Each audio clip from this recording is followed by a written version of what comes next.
하나님 말씀 창세기 4장입니다.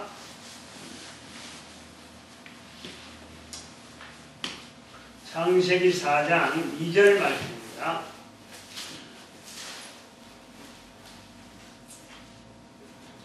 창세기 4장 2절 말씀 한 절만 합니다.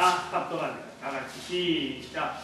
그가 또 가인의 아우 아벨을 낳았는데 아벨은 양치는 자이었고 가인은 농사하는 자이었더라. 아멘. 기도드립니다. 복 주시는 하나님, 능력 주신 하나님, 우리를 만드신 하나님, 지금도 만들어 가시며 창조하고 계시면서 영원한 천국을 맛보는 복된 자로 저희들을 인도하여 주신 주님, 이 거룩한 말씀이 선포되는 시간, 말씀으로 인해서 참으로 이 말씀의 복을, 능력을 받아 누리는 저희들 되어지도록 역사하여 주시옵시고, 저희들을 통해서 말씀이 땅에서 살아 움직이는 거룩한 도구 되도록 사용하여 주시옵소서. 감사드리옵고 예수님의 이름으로 기도드립니다. 아멘. 오늘이 2월 26일 2월의 마지막 주일입니다. 매달 되면은 시작하는 첫 주가 있고 또 마지막 주가 있습니다. 근데 2월의 마지막 주 하니까 기분이 어때요? 이 뭔가 특별한 아쉬움이 있다. 새해가 시작된 지 2012년. 그게 바로 어제 거고 바로 지금 얼마 전에 있는 것 같은데 2월의 마지막 주가 되면요, 뭔지 모르게 마지막 2012년 한 해가 너무 성큼하게 끝이 거의 끝나가는, 지나온 시간이 한 60일밖에 안 되는데 2월 마지막 주 그러면 아직까지 300일이 남아있는데도 불구하고 2월 마지막 주라고 하는 그 인상이 달력 벌써 한 장이 뚝 떨어지잖아. 두 달씩 붙어있는 달력 한 장이 뚝 떨어지면서 야, 이거 한 60일밖에 안 남은 1년을 두고 있는 것 같아요. 60일 지났는데 60일밖에 안 남은 것 같아요. 2월 마지막에 특별한 그 아쉬움이 아마 이런 부분이 아닌가, 그렇게 여운을 두고 있습니다. 지난 주간에 텔레비전 프로에 그 수요일날 KBS 1채널인가 아침마당 나오죠. 그 사회자가 남자가 김재원 씨하고 여자가 이금희 씨가 나오는데 수요일날 아침마다 사연을 가지고 오는 사람이 등장하죠. 다른 사람들은 안 보이고 사회자 두 사람만 보고 나머지 뭐 방청석도 있고 또 그 다음에 그 투표 10명이 앉아있는 자리도 있고 또 그를 또 한 4명이 또 앉아서 그거에 대해서 답변을 하는 이 어떤 좀 전문가들의 의견을 내는 이런 전문가들도 4사람 있고 한데도 불구하고 그 사회자만 두 사람 보는데 사연을 가지고 온단 말이죠. 수요일마다 그걸 하고 있어요. 아마 상당히 좋은 프로, 진행도 굉장하게 그 중간 노선을 잘 견제하면서 이래 여러 사람 의견을 끄집내는 그런, 또 그런 문제 자체가 큰 문제, 나름대로 한 인간이 유지하기에는 너무 큰 그런 사연들을 가지고 온 사람들이 많아서 아마 그 다른 사람들이 보는 사람으로 하여금 내 문제 같으면 저 정도 같으면 문제가 아니다 하는 이런 그 인상을 많이 주면서, 그런데도 불구하고 어떤 답변이 어느 정도 주어진단 말이죠. 그러니까 사연이 아주 프로가 좋다 하는 걸 볼 수 있는데, 그날 그 나온 사람이 사연이 55세 여자 55세인데 남편은 직장 다니다가 실직을 해가지고, 그래 아내가 길거리 포장마차 김밥 만들고 먹거리를 장사하는데 명목상 도와주는 거예요. 직장생활이 안 되는 것 같아. 유지가 안 되고 그냥 막 쫓겨나고 직장생활 적응이 안 되면서 그냥 막 할 일이 없으니까 부인이 하는 거 도운다 하는데 실제로 도움이 그렇게 표가 더들어지지 않는, 그러면서 가정의 생활비는 아내가 혼자서 다 해야 되는 그런 형편이더라고요. 그런데 이제 그런 데다가 시아버지를 모시고 친정아버지를 모시는 거예요. 시아버지 때문에 불편한 거예요. 시아버지. 며느리 사랑은 시아버지라고 했는데 이 시아버지 때문에 며느리가 지금 굉장히 불편한 것을 가지고 이제 방송에 출연했는데, 이 시아버지가 아들 내외, 지금 살고 있는 아들 내외를 아주 무시합니다. 아주 천대한다는 거예요. 그리고 아들 집에 들어와서 올 때도 얹혀 때도 돈을 한 푼 안 주는데도 다른 사람 앞에서는 돈을 4천만 원인가 5천만 원인가 직접 현금을 그 손에 쥐어주고 아들 손인가 지어주고 아버지 이야기가 그렇다는 거예요. 시아버지 이야기가 지어주고 자기가 들어왔기 때문에 아들 내외가 돈을 주는데 불구하고 자기들한테 푸대접 한다고 아주 불평을 만나는 사람마다 한다는 거예요. 만나는 사람 아들 내외를 막 욕하려고 다니면서 그렇게 흉을 본다는 거예요. 멀쩡한데도 119를 불러가지고 그야말로 병원에 뭐 수시로 입원해버려요. 그 돈이 입원비가 수없이 들면 그 전부 다 아들, 딸들이 다 또 부담해야 되는데 아들이니까 또 더 많이 해야 된다. 자신의 입으로 119를 불러하니까 가라 오라 그게 안 되네. 그냥 병원에 들어간다는 거지. 남들 보는 데는 남들하고 같이 아들이 있고 남들하고 같이 며느리가 있으면은 그 보는 데서는 같이 있을 때는 다른 사람이 있을 때는 너무너무 잘해요. 상냥하게 며느라 불러주고 이렇게 아주 그러는데 사람이 없으면 돌변해버린다. 아주 말투도 굉장히 낮춰갖고 그런다. 그래서 같이 사는 아버지, 친정아버지도 이 몸이 좀 불편한데 이 친정아버지가 몸이 좀 불편하다고 그게 일부러 거짓으로 지금 내숭 떨고 있다 그러면서 착한 체 한다 이래갖고는 사람 취급을 안 한다는 거예요. 이거 아버지 때문에 그 시아버지 때문에 온 식구들이 좀 불편한데 아이들 공부 뒷바라지 하랴 시아버지, 친정아버지, 남편까지 다 부양하면서 살고 있는 이 주부 쉽게 또 그러면 이혼하면 되지 싶은데 이혼을 하면은 남편이 적자 쓰라고 당신 이혼할 생각을 그래 서로 의논했겠죠. 이러면 연애 내가 하고 이제 그래 했는데 남편이 당신 나하고 내가 당신이 없으면은 자기는 거지 된다는 거예요. 거지. 그렇게 직장생활도 못하고 있는 자기가 처지를 알고 이러면 주변 사람들 다 이런 이야기를 하는데 딱한 거예요. 이제 앉아서 듣고 있는 분들이 서로 의견들을 내는 거예요. 이제 여러 사람이 의견을 내는데 저한테 왜 지금 이 예화를 드냐 그러면 저한테 그 의견 하나 낸 것 중에서 이 공감 가면서 이거 오늘 요 본문 가지고 제가 이 본문을 지난주부터 하려고 다음 주부터 계속 연결하려고 하면 이 본문을 어떻게 할까 하고 가지고 있는데 10월날 그 내용이 저거 본문의 내용 흐름하고 지금 맞다. 그래서 지금 제가 그걸 캡치를 한 거죠. 이제 그 아줌마 대표라는 아줌마는 여자분이라서 제가 다른 사람들은 잘 텔레비에 나오면서 얼굴이 익었는데 그분은 잘 모르더라고. 내가 잘 모르겠더라고. 잘 모르는데 아마 상당히 유명한 사람인 것 같아요. 이 자신도 친정어머니를 모시고 있는데 이 친정어머님이 움직일 수가 있는데도 불구하고 딸이라고 밥상을 어떤 때는 자기 있는 방으로 가져오기를 바란다는 거예요. 그래서 이럴 때는 어머니에게 밥을 하루를 굶긴대. 자기가 스스로 내가 차갑다는 말은 스스로 내가 그런 말을 듣지만은 내가 그런다는 그러면은 배가 고프니까 이제 하루 정도 밥을 굶기다가 보면은 당신이 배가 고프니까 밥상에 온다는 거지. 그래서 다음부터는 일부러 딸한테 괜히 투정 부리기 위해서 밥 때문에 투정 부리는 일이 자꾸 없더라는 거지. 살면 소위 말하는 나쁜 버릇이 고쳐지려고 하는 그런 게 있더라.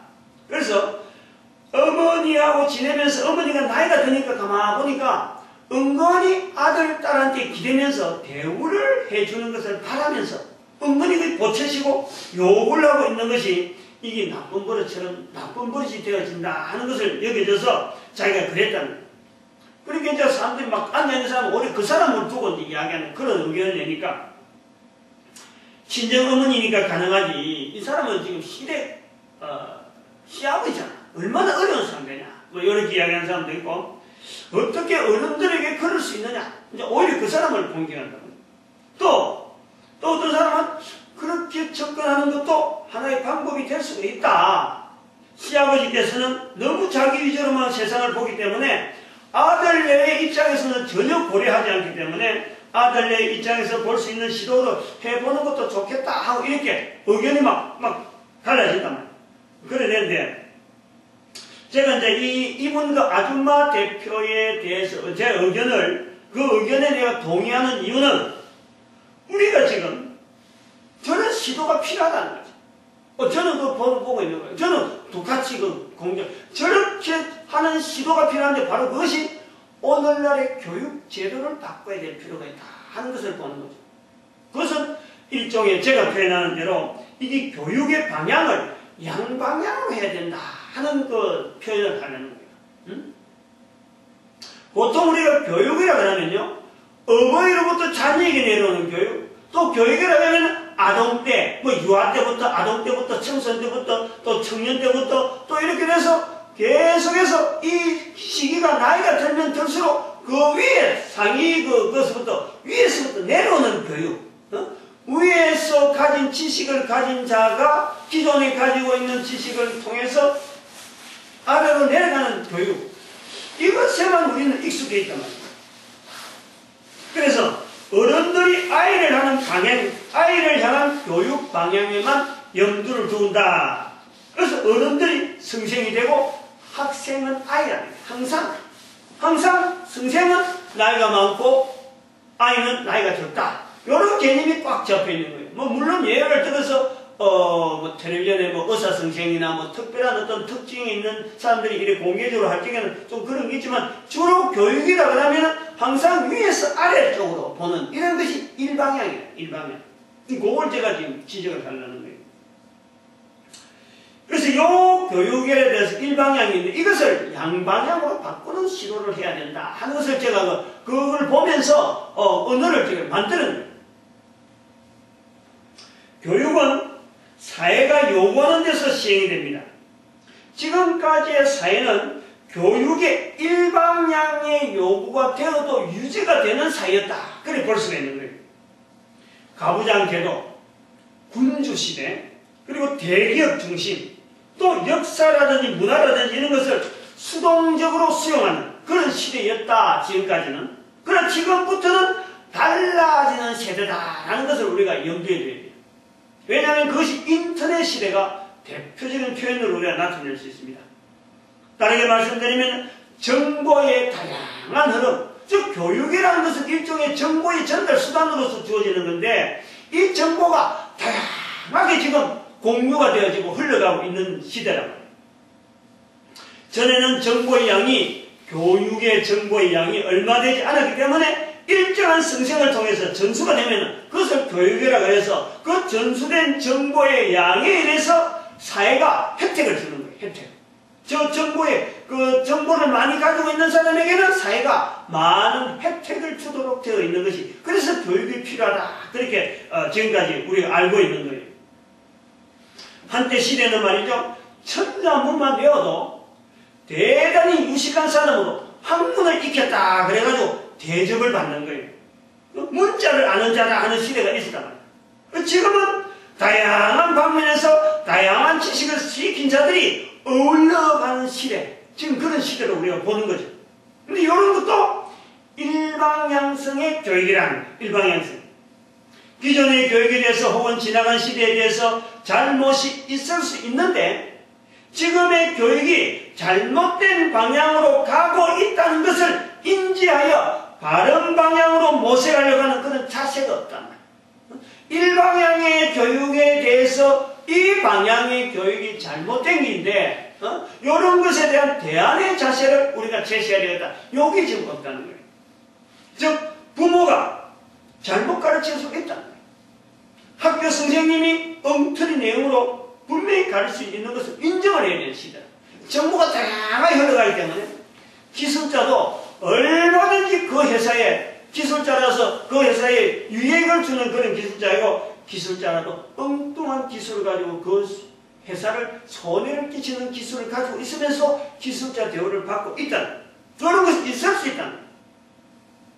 그래서 연세가 많아진 부모님에게 자녀가 잘못된 행동, 연세가 많아진 부모가 자녀에게 잘못된 요구를 할 수 있다라는 것을 우리는 인지를 해야 돼요.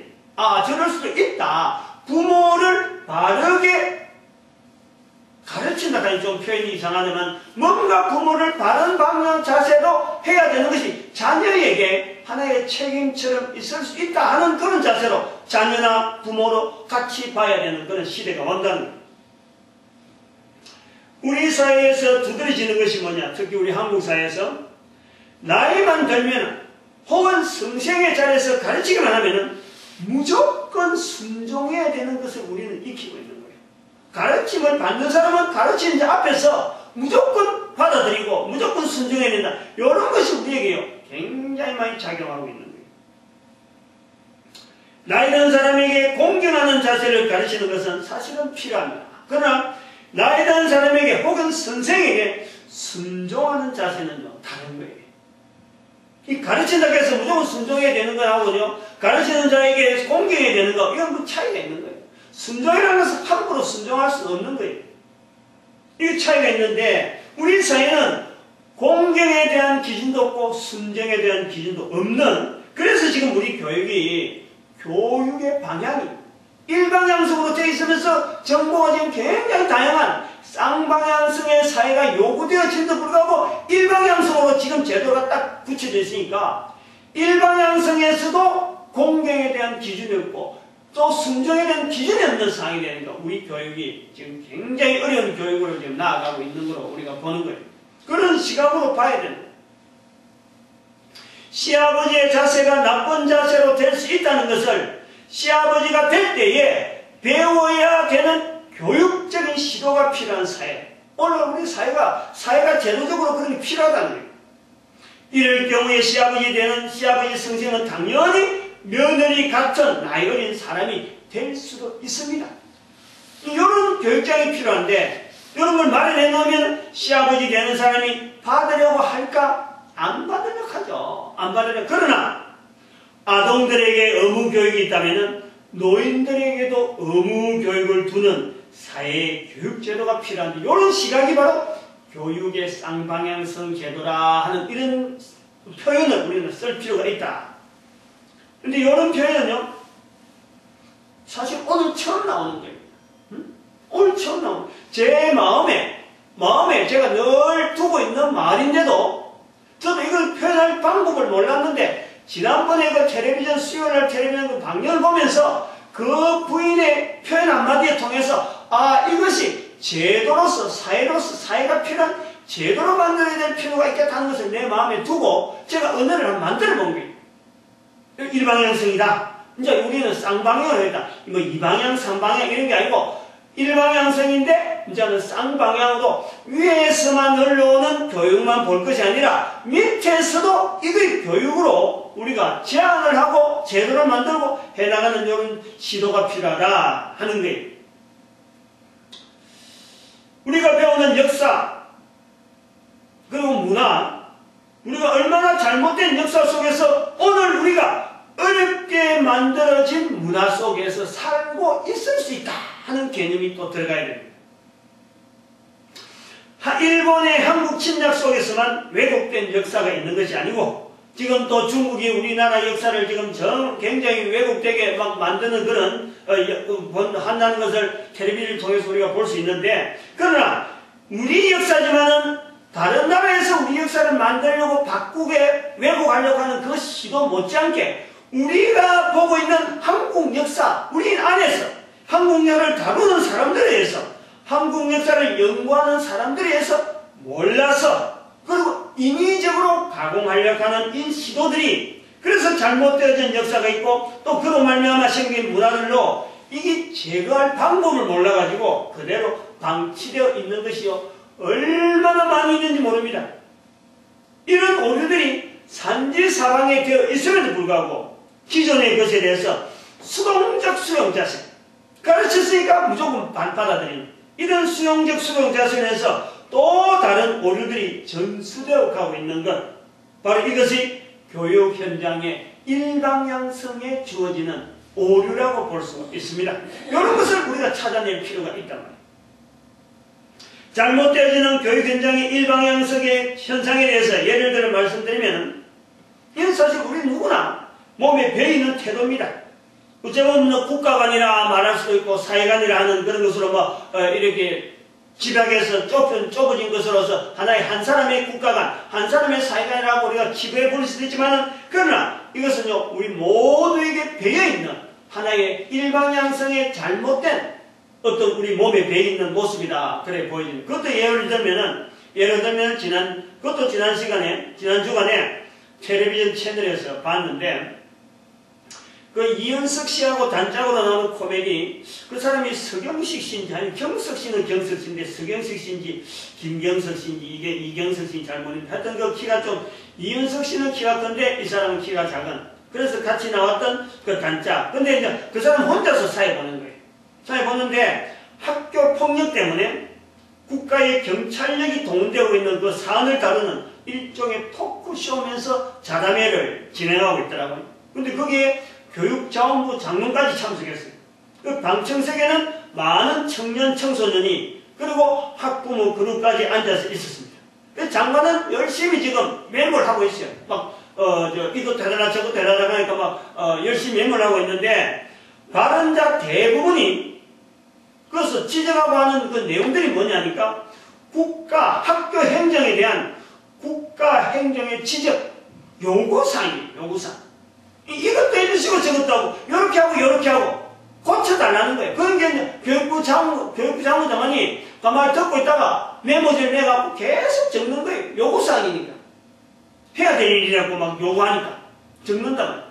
근데 심지어 거기서 뭘 요구하냐 그러니까, 방송에 출연하는 사람들 옷 길이가 너무 짧으니까, 치마 길이가 너무 짧으니까 청소년들이 탈선될 소지가 있으니까 요거까지 막아달라는 거예요. 그거는 교육자원부 장관하고는 관계없는 부분인데도, 장관이 앉아있다고 국가가 이런 걸 해라 하고 막 요구한단 말이에요. 그래서 청소년 교육에 좀 효율적으로, 대처를 해달라. 그런 거예요.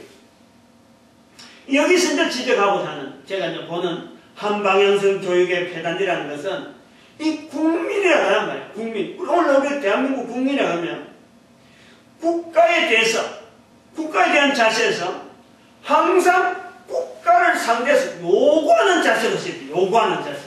응? 무엇이든지 받으려고 하는 자세로 있단 말이에요. 국가에서 뭔가 혜택 안 주나, 국가에서 뭔가 이걸 안 해주고 저거 안 해주나, 요구를 한단 말이에요. 요구를. 국민은 국가에게 혹은 정부에게 요구만을 하는 자세를 우리는 익혀져 있는 거예요. 국가가 잘못 운영을 한다면서 국가를 상대로 손해배상을 받으려는 자세, 공교육이 잘못되었다, 교육정책이 잘못되었다, 일선의 교사가 잘못하고 있으며 교육의 미래 목표가 제대로 안 보인다고 지적만 한다면, 지적하는 눈의 시각은 굉장히 밝은 거예요. 근데 저는 이런 자세가 잘못되었다고 보는 거예요. 응? 바로 이것이 교육의 일방향성의 산물이라 그래 보는데, 국민이 주인이라는 이 민주주의를 주창하면서도, 응? 국민이 정부에 혹은 국가에 주인의 자리에 분명히 있어야 되는데, 민주주의 자체가 그렇잖아요. 민주주의, 국민이 주인인 그런 것을 우리가 주창하는 나라라면은, 민주주의라고 막 그렇게 떠벌린다 한다면은, 국민이 국가 주인의 자리에서 보고, 주인의 자리에서 말하고, 주인의 자리에서 뭔가 하려고 하지 않냐고. 국가의 주인인 국민이 오히려 국가에 요구하는 자세로, 안 해주나, 뭔가 내한테 혜택 안 해주나, 뭔가 복지 좀 안 해주나, 내가 내한테 좀 안 해주나, 라고 하는 것을 요구한다는 거예요. 요구. 그런 자세로 우리가 보인다는 거예요. 국가의 국민이라면은 국가의 주인으로서, 국민으로서, 주인으로서 국가가 필요한 일에 내가 살아있는 동안에 무엇을 나타낼 것인가 하는 것을, 여기에 대해서는 준비를 안 하고 국가가 내한테 뭔가 안 해주나 하고 그걸 기다리고 있다는 거예요. 교육의 양방향성이란 기존의 교육 내용을 허물어서 새로운 가치를 만들려고 하는 그런 내용이 아닙니다. 기존의 가치를 허물어 버리는 것은 혁명에 준하는 내용이죠. 교육의 양방향성이 목표하는 것은 혁명을 주장하는 거 아니에요. 교육의 양방향성이 목표하는 것은 흘러가는 물결의 모양에서 위에서만 교육하는 것에서 아래에서 무조건 수동적으로 교육을 받아들이는 그런 자세에 있는 것, 이런 것에서 떠나서 아래에서부터 위로 교육할 수 있는 교육적 자세를 가지자 하는 거예요. 이는 지금 있는 지금 나부터 시작해서 나를 형성하는 주변의 모든 문화 속에 잘못되어 형성되어 있는 요소들을, 나라는 존재가 그에 의해서 지금 잘못되어져 있다는 것을 내가 깨달아가는 거예요. 사고 치여 있는 것에서 이것을 탈피하려고 하는 자기 노력부터 준비되게 돼요. 자기 노력부터 시작되는 거예요. 어린애가 태어나는 것도 한번 봅시다. 어린애가 태어납니다. 이 어린아이에 태어난 환경은 이 어린아이에게는요, 절대적으로 완전한 겁니다. 태어나는 어린아이는 어린아이의 몸도 완전하다고 여기시는 거예요. 태어나면서 만나게 되는 부모님은 이 어린애에게는요, 그야말로 절대적인 존재입니다. 절대적인 존재. 바로 여기에서 우리는 이것이 잘못된 개념일 수 있다 하는 이런 생각을 우리가 해야 된다. 이것에서 교육의 양방향성이 출발이 돼요. 아주 어릴 때부터 갓난애가 태어나는 것부터, 갓난애가 잉태되는 것부터 우리가 살아있는 환경 자체에서 이게 불완전한 상황이다 하는 것에 대한 인지를 지켜주는 것이, 그래서 태어난 아기에게 요구를 하는 것은 네가 태어남으로 인해서 이 불완전한 세상에서 완전한 세상을 인도할 수 있는 한 의에게 우리는 하나의 소망을 보여줄 수 있고, 앞으로 네가 할 일이 많다, 할 일이 많은 사람으로서 우리는 기대를 하면서 어린애에게 요구를 하는 거죠. 그것이 양방향성의 시작의 첫걸음이라 그래 보아집니다. 한 인격체가 태어난 환경에서부터 불완전하다는 조건으로 보는 시각, 한 인격체가 생존해 있는 동안에 주어지는 모든 조건은 완벽한 상태에서 나를 맞이하는 환경이 아니라 불완전한 상태에서 생존하는 나를 통해서 완전하기를 갈망하는 상태, 그것에서 우리는 교육의 양방향성의 시작을 보게 됩니다. 아이들이 자라면서 부모에게 욕을 합니다. 아이들이 자라면서 직장을 요구합니다. 자란 아이들은 나의 배필로서 또 상대방에게 욕을 하는 거예요. 모든 사람이 요구만 하지 근본적으로 사람들에게 요구하고 있는, 사람들이 살아가고 있는 삶의 환경과 조건들이 요구하는 그 요구에는요, 아랑곳 하지를 않는다는 거예요. 그래서 우리가 지금 기후변동이 생기는 것도 이유를 모르는 거예요. 왜냐하면 내가 자꾸 자연에 대해서 요구만 했지, 내가 자연 환경에 대해서 내가 할 일이 뭔지를, 그거에 대해서 준비를 안 해왔다는 거죠. 지진이 빈번하게 발생해도 이것이 뭔가 내가 해야 될 일을 찾지 않냐고 자연이 내한테 주는 큰 어떤 재앙으로 본다. 이는 인간 생존을 위해서 존재하는 환경과 조건들이 인간을 향한 요구하는 소리라는 것을 인지하는 그런 자세가 필요하다. 이렇게 사람이 사는 주변의 조건들의 요구에 대해서 듣지 못하고 자라기 때문에, 그래서 어른이 되고 나이가 들어서 늙은이가 되기 때문에 자연히 어른이 되면은 아이들에게 요구를 할 수밖에 없어요. 뭐 달라고 하고 대접하지 않는다고 불평불만하는 거예요. 인간이 사는 환경은 완전한 형태의 환경이 아닙니다. 우리가 그런 환경이라고 하는 것을 기초로서 우리는 분명히 바로 이런 것이 우리가 살아가는 환경이 완전한 형태의 환경이 아니다라는 것을 우리에게 밝혀주는 책으로서 우리는 성경을 봐야 된다는 겁니다. 바로 성경책, 책이라 한 형태가 지구상에 어마어마하게 많지만은 이 성경책은 많은 책 중에서 인간이 사는 환경은 완전한 형태의 환경이 아니다 하는 것을 직설적으로 가장 간단한 표현으로 모든 인간들이 알아들 수 있는 그런 표현으로 나타내는 책으로서는 이 땅에서, 지구상에서 존재하는 것으로는 성경이 가장 우선적이고 가장 월등합니다. 성경에 대한 시각을 우리가 많이 고쳐야 돼요. 성경은 이스라엘이라는 한민족의 역사책이 아닙니다. 성경은 모든 인류가 읽고 교과서를 삼아야 하는, 우리 인간이 사는 환경은 완전한 형태의 환경이 아니라는 것을 나타내는 온 인류의 모든 지식의 기초적이면서 기본적이면서 율법, 강령이라 강령, 그렇게 받아들일 필요가 있는 것이 바로 성경입니다. 이른바 성경에서 밝히는 온 인류가 사는 이 환경에 대한 표현으로는 원래의 모습과 그 원래의 모습에서 변한 지금의 모습을 나타내는 것이 바로 성경이에요. 성경 말씀을 기초로 해 밝혀지는 온 인류가 사는 환경에 대해서 원래 모습은, 원래 인간은 처음 모습은요, 완벽한 모습이고 완벽한 형태였고 완벽한 시작이었습니다. 인간이 사는 환경도 완벽의 완벽 그 자체였어요. 조금도 흠이 없었어요. 조금도 뭐 어떤 흐트러지거나 이게 뒤틀릴 어떤 이유가 없고 인간에게 해를 끼칠 만한 그런 환경으로 이 자연 만물이 이 존재되어지는 그 환경이 아니었다는 거예요.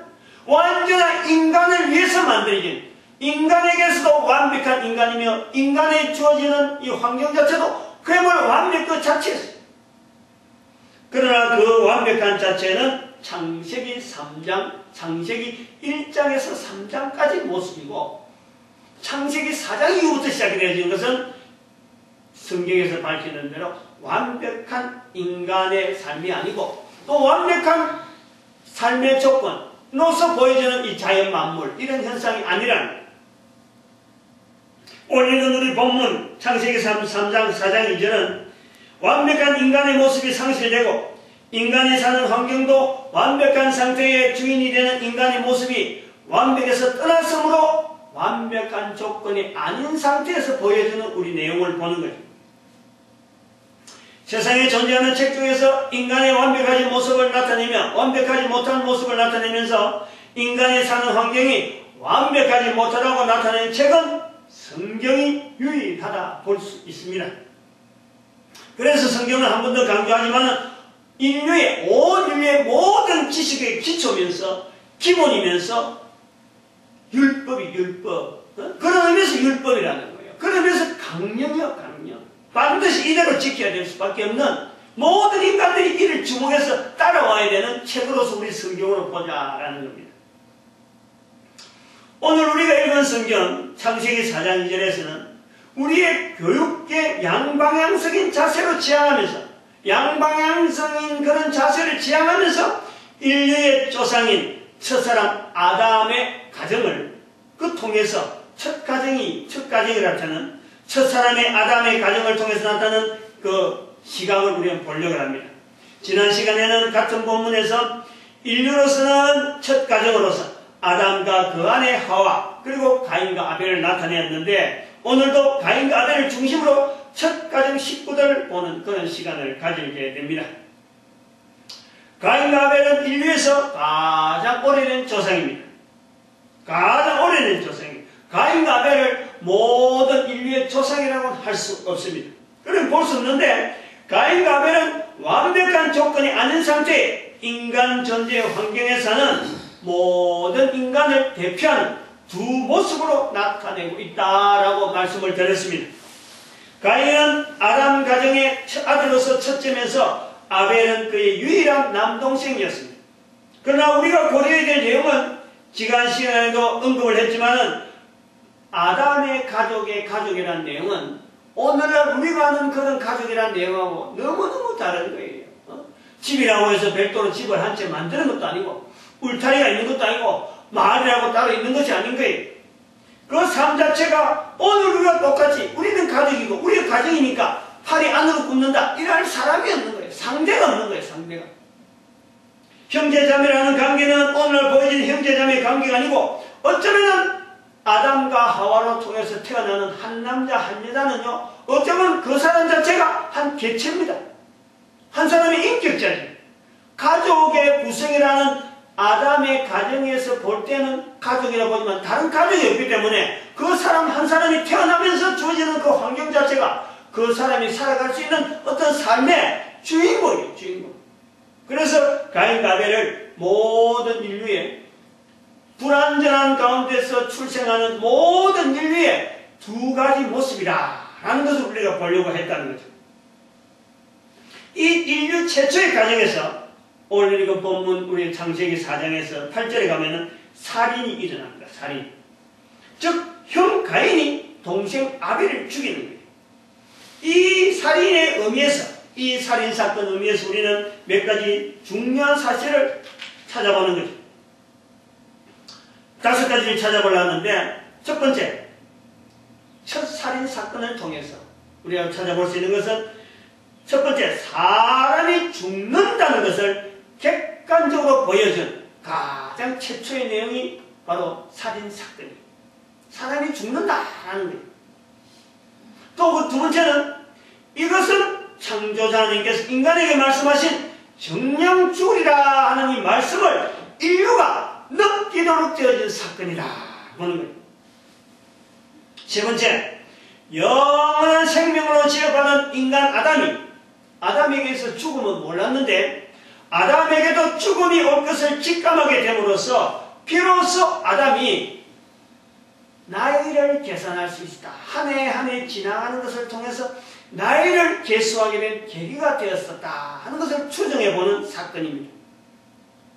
네 번째는 사람이 내가 사람을 죽일 수 있는 흉악한 존재라는 것을 인식하게 하는 사건입니다.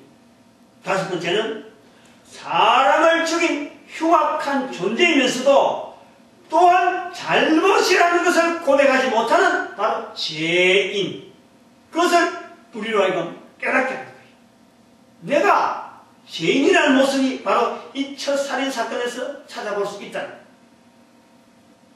성경책에서 보여지는 바로서 내용을 여기까지 정리해보면은 흙으로 인간을 만드셔서 완벽한 인간 형태의 생명이 되게 하신 창조자 하나님께서 인간의 보존 조건에 생존 완벽한 상태에 천지 만물을 만드셨는데 그 완벽한 인간 생존 조건의 환경에서 완벽을 허무는 인간의 능력, 인간이 가지고 있는 그 능력, 그것 때문에요. 인간이 완벽한 세상에서 쫓겨나서 완벽할 수 없는 환경에 생존하게 되었을 때, 즉 에덴 동산에서 쫓겨나게 되었을 때 창조자 하나님께서는 인간 생존의 원리를 인간이 부부되게 하여 가정을 가지게 함으로써 자녀 생산이 되는 창조의 섭리를 계속 하셨습니다. 이거는 우리가 창세기에서 창세기 4장 1절에서 오랫동안 생명의 신비하는 것을 많이 다룬 쪽에서 이 내용을 다 말씀드렸습니다. 자녀를 생산하면서부터는 인간은 수명에 의해서 죽어지도록 되어진 거예요. 정령 죽으리라 말씀에서 수명대로 살다가 죽어지도록 되어 있는 것이 인간이 구조랍니다. 그래서 그러면서 죽기 전에 또 다른 자녀들의 생명을 얻어서 태어나게 하면서 인간 존재 자체가 사라지지 아니하면서도 죽어지는 정령 죽으리라는 이 과정이 계속 반복되어지도록 창조의 섭리를 하나님은 계속 이어가신 거예요. 그런데 그런 과정이 되어지기 전에 인간의 수명으로 죽어지기 전에 인간에 의해서 죽어지는 사건이 바로 인류의 첫 가정 아담의 가정에서 가인과 아벨의 형제에서 발생하였던 것입니다. 그렇게 보는 거예요. 이 사건이 곧 지금의 환경과 관계가 오늘 지금의 환경, 지금의 우리하고 관계가 있는 것은 내가 살아가는 환경의 열악한 조건 자체를 여기에서 표현해보고 살펴보는 거죠. 사람이 한 명도 죽어지는 일이 없었음에도 불구하고 한 사람도 지금 자기 수명에 죽어지지 않았음에도 불구하고 사람이 사람을 죽일 수 있는 그 환경이기 때문에 환경을 우리가 본단 말이에요. 그럼 지금은 설명할 필요가 없는 거예요. 수도 없이 많은 사람이 제명에 죽어가고 있기 때문에 더 수많은 사람들이 사람에 의해서 죽어갈 수밖에 없는 환경이 오늘 우리가 살고 있는 나의 환경에 대한 예라라는 거예요. 응? 그래 본다는 거예요. 왜 사람이 죽어가느냐? 왜 사람이 전쟁에서 죽어가고, 왜 사람이 질병에서 죽어가고, 왜 사람이 사고에 죽어가고, 왜 사람이 제명이 아니도 불구하고 죽어갈 수밖에 없느냐? 왜 사건 사고가 이렇게 많이 나오느냐? 라는 것은 바로 가인과 아벨의 시대에서부터 벌써 그런 징후가 있었다는 거예요. 오늘 우리 시대하고 연결해 볼 때 전혀 새삼스러운 것이 없는 그 상황으로 우리는 이해를 할 수 있다라는 겁니다. 가인은 아벨을 죽이기 전에 그 부모인 아담과 하와를 흙으로 만드시고 가인과 아벨 부모를 통한 창조의 섭리로서 잉태하여 사람 되게 하시면서 출산되게 하시고 자라게 하시면서 성인이 되었을 때에 이미 하나님께서 이미 가인에게 말씀을 하셨어요. 죽이기 전에, 가인이 아벨을 죽이기 전에 이미 가인에게는 아벨을 죽일 마음의 작정이 있는 것을 아시고 말씀으로 하신 말씀으로 보이는데 7절의 말씀 보니까 내가 선을 행하면 어찌 낯을 들지 못하겠느냐 선을 행치 아니하면 죄가 문에 엎드리느니라 죄의 소원은 내게 있으나 너는 죄를 다스릴지니라 말씀합니다. 즉 죄의 소원이 내게 있다. 다른 말하면 쉬운 말로 하면 사람 죽일 계획을 너가 가지고 있다는 거예요. 그런데 그 사람 죽일 계획을 가지지 말고 죄를 다스리라. 짓지 말고 죄에게 항복하지 말고 극복하라 하고 충고를 하십니다. 사람이 정령 죽으리라 의해서 죄에서 죽게 되는 사람, 즉 사람이 죽는 일에 나이가 들어서 죄명에 죽는 것이 아니고 사람에 의해서 죄명이 단축되어 죽는 것을 죄의 소원이라 표현하고 있는 것으로 우리를 봅니다. 그러나 가인은 아벨을 결국 죽였습니다. 우리 여기서 양방향적 교육적 접근을 우리 한번 살펴보는 거예요. 다시 말하면 이 양방향적이라는 것은 조상이 한 일은 다 옳은 일로 받아들이면 그대로 역사를 수동적으로 받아보면 우리 이런 자세로 볼 때 일방향성이라 보는데 양방향성이라는 것은 뭐냐니까 조상이 한 일이라고 공경할 만한 일만 하는 것은 아니라는 것을 우리가 표현하는 거예요. 조상이 하는 일이라고 해서 순종해야 될 일을 남긴다는 것은 아니라는 것을 본다는 거예요. 그 양방향성 자세로서 우리가 본다는 거예요. 다르게 하면은 가인은요 어마어마한 조상입니다. 우리에게 있어서 가인은요 엄청난 조상의 한 사람입니다. 그러면요 나 또한 조상이 되어 가잖아요. 응? 나도 후손을 키우고 또 그 후손이 또 후손을 키우고 그냥 조상이 되어 가는 거예요. 벌써부터 할아버지 소리 하는 사람이 있다. 응? 할머니 하는 사람도 있다. 그러면 내가 조상이 되어가는 내 모습을 보더라도 공경할 일로 가득 차 있지 않다는 것을 내 스스로 인정을 해요. 가인의 모습에서 가인이라는 조상을 우리가 볼 때 공경으로 가득 차 있지 않다. 순종만 할 게 아니다라고 본다면은 내가 조상이 되어가는 것도 공경할 일로 가득 차 있지 않는 내 모습을 보는 거예요. 또 내가 가르치는 모든 일들이 다른 사람에게 아이들에게 순종만은 요구할 수 없다는 것을 내가 보는단 말이에요. 이게 양방향성인 자세로서 보는 내 모습이고 또 다른 사람하고 비교해 볼 수 있는 교육의 효과라고 보죠. 그러면서 내가 조상이 됐을 적에 공경받지 못하는 내 모습 또 다른 사람에게 순종을 요구하지 못하는 내 모습을 통해서 내가 나이가 들어가면서 내가 준비를 해야 돼. 준비를. 응? 내가 준비를 해야 되는 거예요. 쉽게 말하면은 다르게 또 다르게 설명하면 돈을 많이 벌어가지고 이웃들에게 좋은 일 합니다. 그러면 좋은 조상같이 보이고 좋은 일 하는 사람같이 보이는데 이 양방향성의 교육을 통해서 우리는 뭘 봐야 되냐면은 그 돈을 벌게 하는 내용까지 포함해서 그 사람에게 공경을 가르치고 순종을 우리가 구별하도록 보아야 된다라는 거예요. 지식을 많이 쌓아서 국가 요직에 앉아서 국민을 위한 일을 한다고 합시다. 그런데 그런 국가적인 중책에 앉았다고 해서 그를 공경하고 그에게 순종을 강조할 수는 없습니다. 그런 요직에 오는 동안에 얼마나 많은 사람을 법망을 피하면서 죽이게 하였는지 그 본인의 어떤 가식적으로 어쨌든 간에 그것을 면밀히 검토해서 존경과 순종을 따르도록 우리가 해야 된단 말이죠. 가인은 엄청난 조상입니다. 가인이 그러한 일을 하였다 해서 나는 아니다 하는 만약 그렇게 가인은 그래 했을지라도 나는 아니다라고 한다면요 그 사람은 틀림없이 거짓말하는 사람이고 그 사람이 거짓말하는 것조차 나는 거짓말 아니다라고 할 수 있다는 것은요 그 사람의 아비가 사탄이라는 거예요. 사탄이 바로 그의 아비라는 거예요. 요한복음 8장 44절에 바로 거짓의 아비가 사탄이에요. 우리가 하고 있는 거짓말의 모든 것에서는 그 근원이 사탄으로부터 주어진다라는 거예요. 그러면 가인은 그러한 죄를 했을지라도 나는 가인의 후손이면서도 나는 가인처럼 그렇게 하지 않겠다 하는 말은 바로 그건 거짓말하는 거고 거짓말 자체를 인정하지 않으면 바로 그것은 사탄을 아비로 두고 있는 자다 그렇게 볼 수가 있다.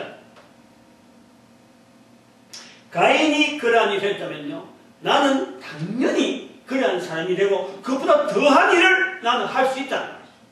환경이 벌써 우리는 어마어마하게 많은 사람들이 죽어가는 걸 봤기 때문에 그런 상황에서 나는 오히려 가인보다 더한 일들을 더한 죄악을 죄의 소원을 가지고 있는 사람으로 볼 수 있다는 거예요. 여기서 우리는 조상이 걸어간 길을 찾아내고 조상이 걸어간 길을 찾아내고 조상이 걷지 않는 다른 길을 우리는 향하도록 해야 된다. 가인이라는 조상이 걸어간 길은 창세기 4장 7절에 아까도 말씀했지만 죄의 소원을 가진 길입니다. 죄의 소원. 7절을 다시 한번 보면 내가 선을 행하면 어찌 낯을 들지 못하겠느냐. 선을 행치 않으면 죄가 문에 엎드리느니라. 죄의 소원은 내게 있으나 너는 죄를 다스릴지니라. 이 죄의 소원. 다시 한번 들어가보면 이 죄의 소원은 사람으로서 사람을 죽이는데 쓰임받는 도구, 이게 죄의 소원이라고. 이 죄의 소원, 쓰임받는 일이 있을 수 있다는 거예요. 죄의 소원이 그렇다는 거예요.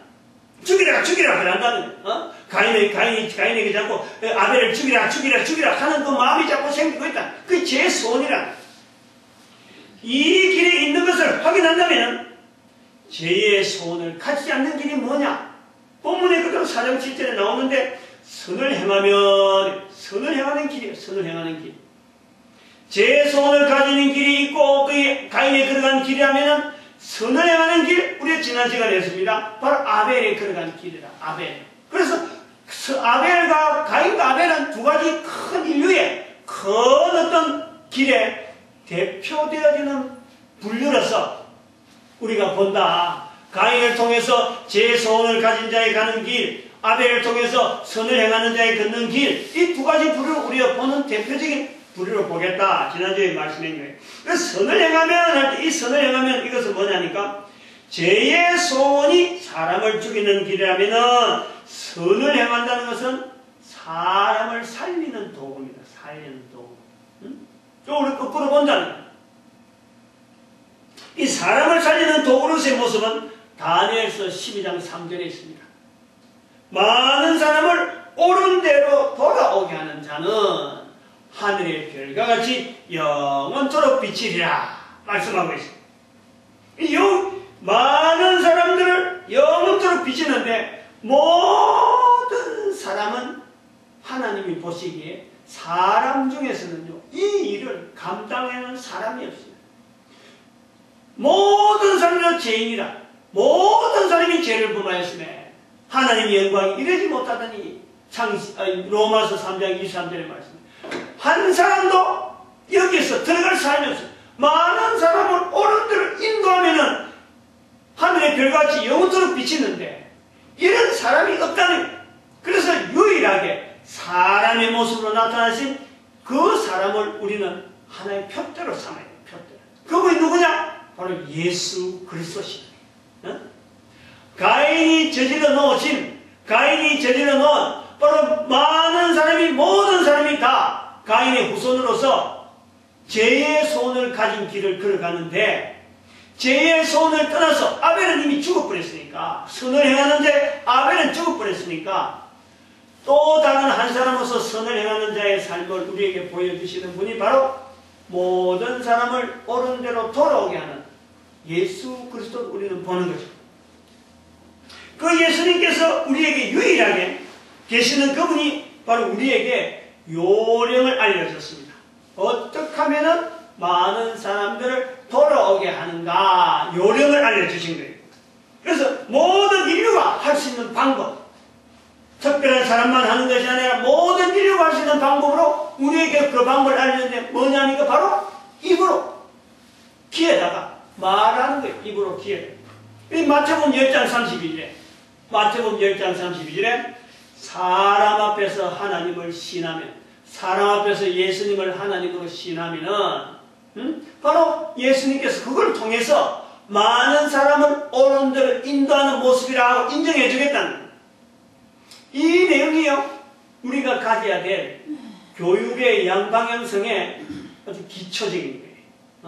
요 자세를 가지고 요 자세를 가져야 도대체 교육의 양방향성은 위에서는 그런 지식이 있어서 배운 사람의 가르치는 사람에서 먼저 알아진 선생으로서 가르친다라고 하면은 양방향성을 할 수 있는 밑에서부터 위로 할 수 있는 이 교육은 어떤 교육이 내용이 기초되어 있느냐? 바로 예수님께서 말씀하신 많은 사람을 옳은 길로 인도할 수 있는, 돌아오게 할 수 있는 그 방법, 예수님께서 알려주신 대로 사람들에게 예수님을 시인하는 거예요. 하나님으로서 시인하게 하는 거예요. 그거는요, 입을 가진 자라면 누구든지 할 수 있다. 누구든지. 어린애도 할 수 있다. 나이 많은 노인도 할 수 있고, 국민학교에 있는 초등학생도 할 수 있고, 누구든지 입만 가지시면요, 모든 사람에게 길을 열어놨기 때문에. 항상 길은 열려있으니까. 길을 닫을 방법이 없기 때문에. 귀가 열려있으니까 입만 열면 될 수 있는 방법으로 우리에게 주셨다. 이것이요, 양방향성으로 교육. 한편으로는 이것이 바로 예수님께서 말씀하시는 전도자 되어지는 거예요. 증인 되어지는 길이야. 이런 적용이 그러면, 이거는 단지 이렇게 외치기만 해갖고, 적용되어질 부분이 있느냐. 물론 아까 여러분이 다양한 어떤 삶에서도 적용되어지만요, 지금 전 세계적으로 일어난 여러 가지 문제들이요, 적용해야 될 일이 너무너무 많아요. 예를 들면 지금 그 아프가니스탄에 미군이 코란, 소위 말해 이슬람 사람들이 우리가 아는 성경 정도가 아니고, 우리가 성경 정도하는 그런 거, 우리는 성경을 지금 아니하면 책에도 꼽아지고 아니하면 가죽적 가방에다 씌우고 다니고, 어떤 사람들은 베개도 삼고, 항상 차이가 두고, 이 사람들은 코란을, 우리는 성경을 불태우는 거 별로 어렵게 생각합니다. 그러나 이 사람은 자기들이 가지고 있는 경전에 관하고 성경을 미군이 태웠다고, 그냥 총 쏘고 사람을 보복 사살한다 하면서 이러잖아요.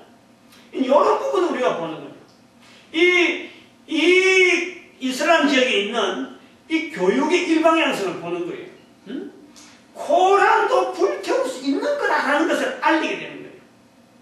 그렇다면 별 문제가 아닌데도 불구하고 이것이 사람을 죽이는 문제로 지금 사람들이 지금 격분해 있다는 거죠.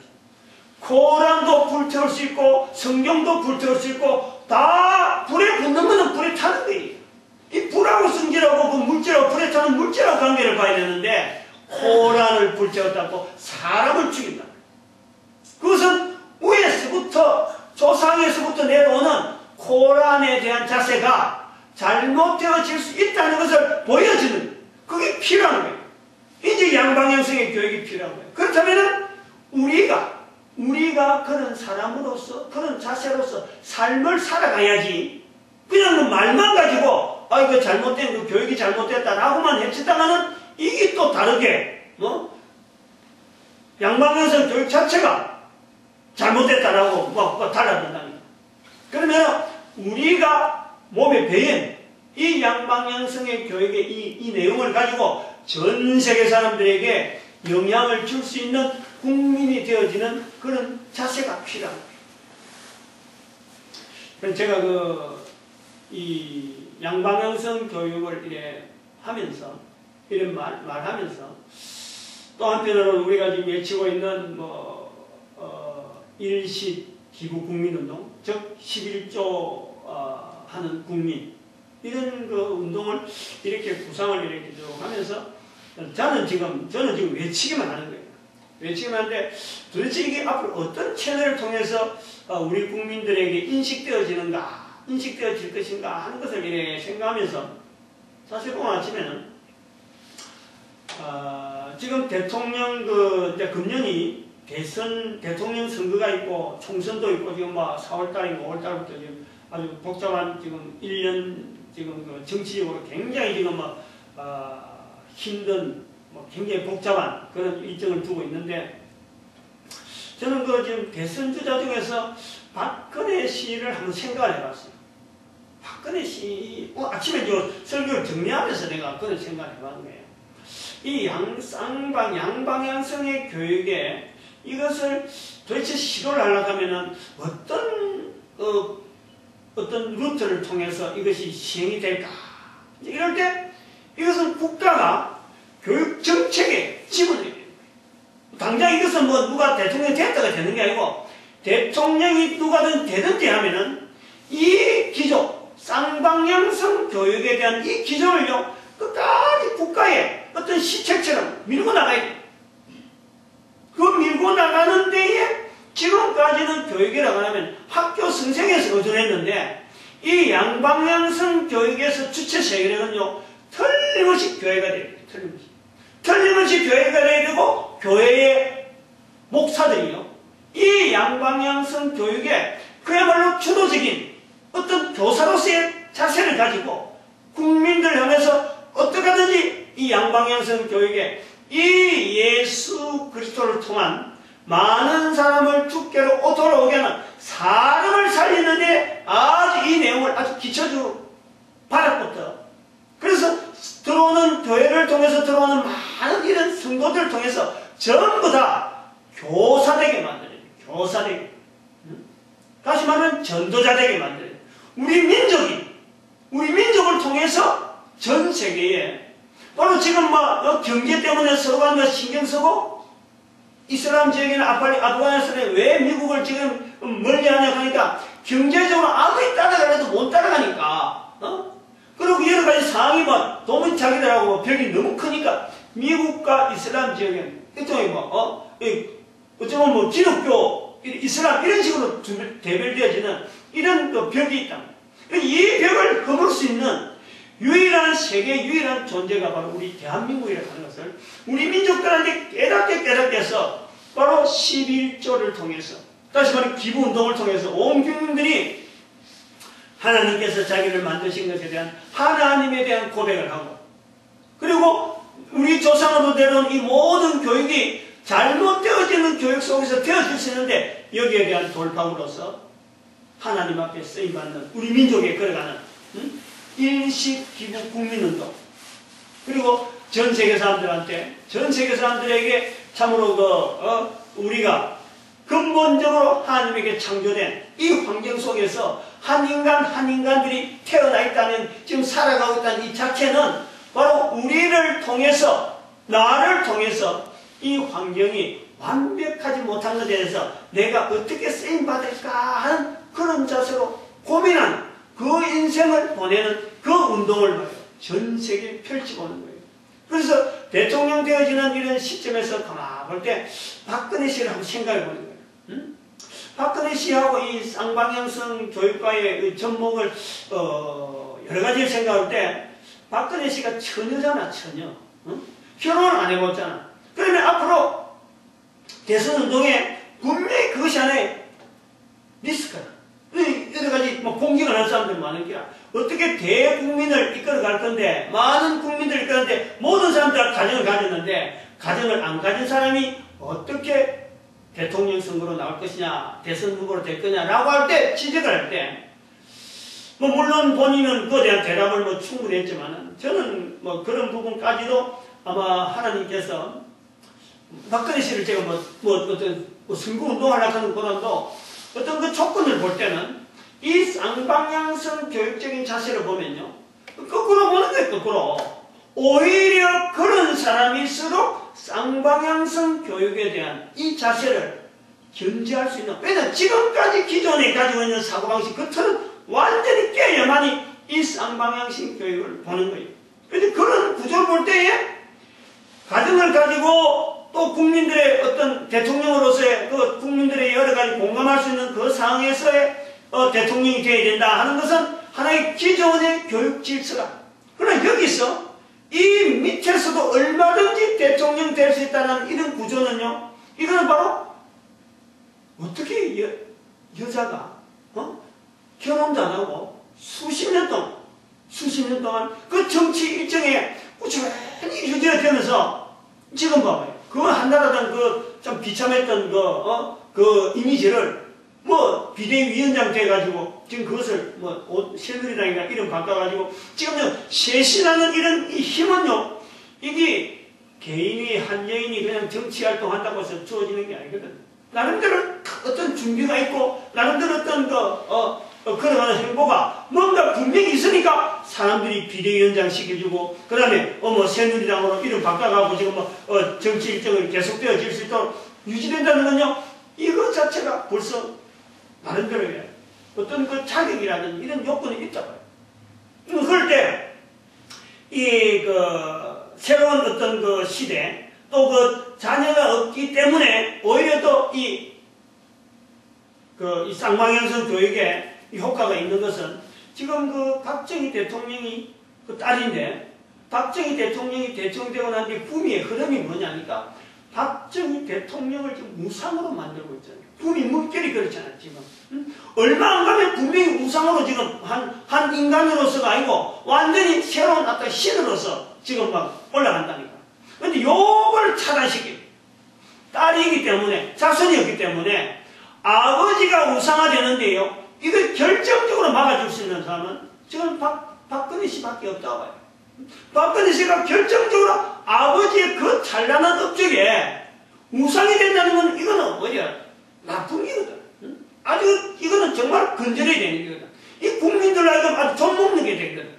이 조상이 벌써부터 그런 교육 속에서 우상화되어지는 과정 속에서 우리 민족이 지금 이렇게 힘없이 이 정도까지 왔는데, 거기서 또 한 사람 우상을 만들어진 이 과정은요, 박근혜 씨가 제가 볼 때는 대통령이 되어야 될 이유가 두 가지로 그래 보는 거죠.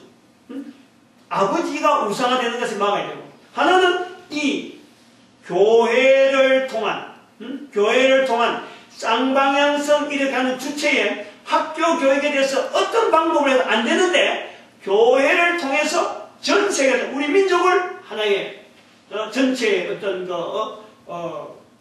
전 세계에 보여주는 하나의 도구로서 일시기부 국민운동이라든지, 그리고 이 쌍방향성 교육 이런 걸 통해서 우리 국민을 전 세계 모든 나라에 참으로 모델을 만들어갈 수 있는 이런 국가정책은 밀어가고, 그 다음에 그 밑에서 교회라는 조직을 통해서 또 하나의 교육적인 어떤 환경, 그것을 활용하면서 이렇게 정책을 시작할 수 있는 시작이죠. 그래 봐봐야 시작이고 시도일 수밖에 없어. 그러나 그렇게 해놓으면은 한 발 하다 보면은 세월이 지나면서 이 알맹이 있는 내용이 하나님께서 우리 민족을 지금까지 5,000년 동안 남겨두신 그 이유와 지금 시기에 딱 맞춰서 인터넷 시대에 새롭게 시작해야 돼. 이 교육의 환경을 볼 때 반드시 필요한 시기다. 또 필요한 사람이다. 또 필요한 교회라고 하는 이 기구, 이것이 모아지는 귀한 시대가 아닌가, 그래 보면서 기대를 해봅니다. 그러면서 이 말씀을 듣는 한 사람 한 사람이 어떻게 하든지 먼저 들었기 때문에 하나님 앞에서 우리의 모습은 내 환경이, 내가 속해 있는 환경 속에서는 나를 필요로 해서 내가 하나님께서 보내줌 받았지, 이 환경이 만족할 정도면 내가 안 와도 되는 거예요. 내가 없어도 되는 거예요. 그러면서 이 환경 속에서 필요한 사람으로서 내 모습으로 한번 환경을 살펴야지, 그 환경을 통해서 내가 자꾸 얻으려고 하고 자꾸 내 거 만들려고 그래 봐요. 나이 많고 나중에는 아무것도 가진 것 없이 돌아가는 거예요. 그 환경 속에서 내가 남길 게 뭔가 하는 것을 찾아가는 우리의 모습. 그리고 나로 말미암아 많은 사람을 옳은 대로 인도하는, 돌아오게 하는 복된 걸음을 걷는 우리가 먼저 안 자들의 걸음이 되어지길 바랍니다. 기도드립니다.